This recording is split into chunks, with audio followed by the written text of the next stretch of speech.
안녕하세요. 2021년 가을 학기 투자론 수요일 오전반 경영학과 박선호입니다.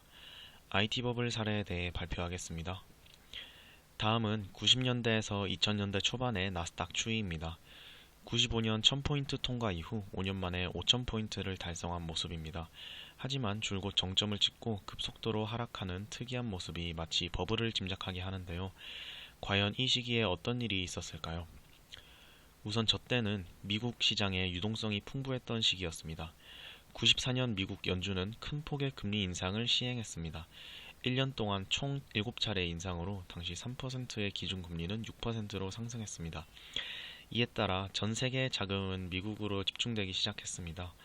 넘치는 유동성 자금이 미국으로 공급된 것입니다. 이러한 금리 인상은 1995년 2월 2일부로 마무리되었습니다. 당시 전문가들은 연준의 언급에 따라 더 이상의 금리 인상이 없을 것으로 예견했고, 이는 주식시장에 낙관적인 신호로 작용했습니다. 이러한 상황 속에서 증시를 과열시킨 트리거는 바로 우리가 WWW라고 부르는 월드와이드 웹의 등장입니다. 91년 월드와이드 웹의 등장으로 하드웨어와 OS에 따라 다른 명령어를 써야 했던 이전의 인터넷과는 달리 어떤 종류의 컴퓨터를 사용해도 한 가지 종류의 사용자 환경으로 조작이 가능하게 되었습니다. 즉, 전 세계가 컴퓨터를 통해 쉽게 연결될 수 있는 혁신적인 기술이 생긴 것입니다. 그리고 그 시작에는 넷스케이프라는 기업이 있었습니다. 당시 넷스케이프는 월드 와이드 웹을 사용하기 위한 웹브라우저의 표준이었고, 따라서 95년 넷스케이프 상장 당시 기업에 대한 신뢰와 인터넷 기술에 대한 기대감이 더해져 주가를 폭발시켜 버립니다.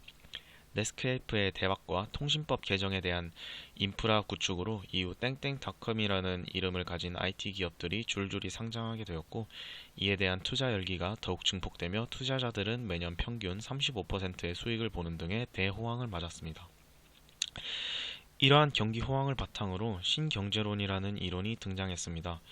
미국은 더 이상 전통적인 경기 순환론에서 벗어나 고성장, 저실업률, 저인플레이션의 구조를 주장하며 새로운 패러다임을 제시한 것입니다. 신경제로는 생산성의 지속적인 향상을 주장하는데 IT 기술력이 정보 처리 능력을 향상시켜 규모의 경제를 실현시킨다는 것입니다. 이같이 생산 효율이 상승함과 동시에 낮은 실업률, 인플레이션 없는 장기적 성장을 이룰 수 있다는 논리입니다. IT 산업은 신경제론이 말하는 생산성 향상에 대한 동력으로 각광받게 된 것입니다. 이전 수년간 오를 대로 오른 주가는 2000년 4월 결국 곤두박질 치게 됩니다. 이에 여러 가지 이유가 있을 수 있지만 크게 두 가지로 간추립니다. 첫째는 연준의 금리 인상입니다. 미 연준은 기준금리를 당시 정책 주기의 최고치인 5.85%의 수준까지 인상했으며, 이는 증시에 큰 혼란을 야기했습니다. 이후 주가가 폭락하자 2001년 다시금 금리를 인하하였으나 주가는 더 이상 오르지 않고 결국 투자자들은 5조 달러 이상의 손실을 입게 됩니다. 둘째는 IT 기업들의 실적 부진입니다. IT 기업들의 시가총액 영업이익 그래프인데요. 다음과 같이 실물의 실제 성장 속도가 주가 상승치를 따라잡지 못하며 버블이 발생하게 된 것입니다. 결국 IT 산업의 버블은 앞서 말했던 유동성 변화로 쉽게 붕괴하게 되었습니다. 마치 오늘날의 빅테크 열풍을 연상하게 됩니다. 기술력을 바탕으로 한 과열이라는 점과 매력적인 비즈니스 모델을 이용해 고객을 유치한다는 점에서 유사합니다. 현재 테슬라와 같은 기업들은 S&P 500의 평균 PER인 27배를 훨씬 넘는 수치를 보이고 있는데, IT 버블과의 이러한 유사성을 고려해 본다면 경계심을 가질 필요가 있을 것입니다. 본 사례를 통해 깨달을 수 있는 점은 결국 실적의 중요성입니다.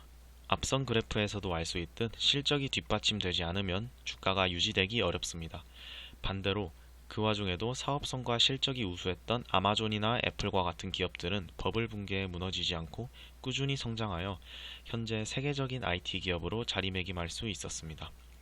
따라서 투자자는 펀더멘털에 근거하여 기업에 대해 충분히 이해하여야 하며, 그것이 투기가 아닌 투자를 실현할 수 있는 방법이라고 생각합니다. 감사합니다.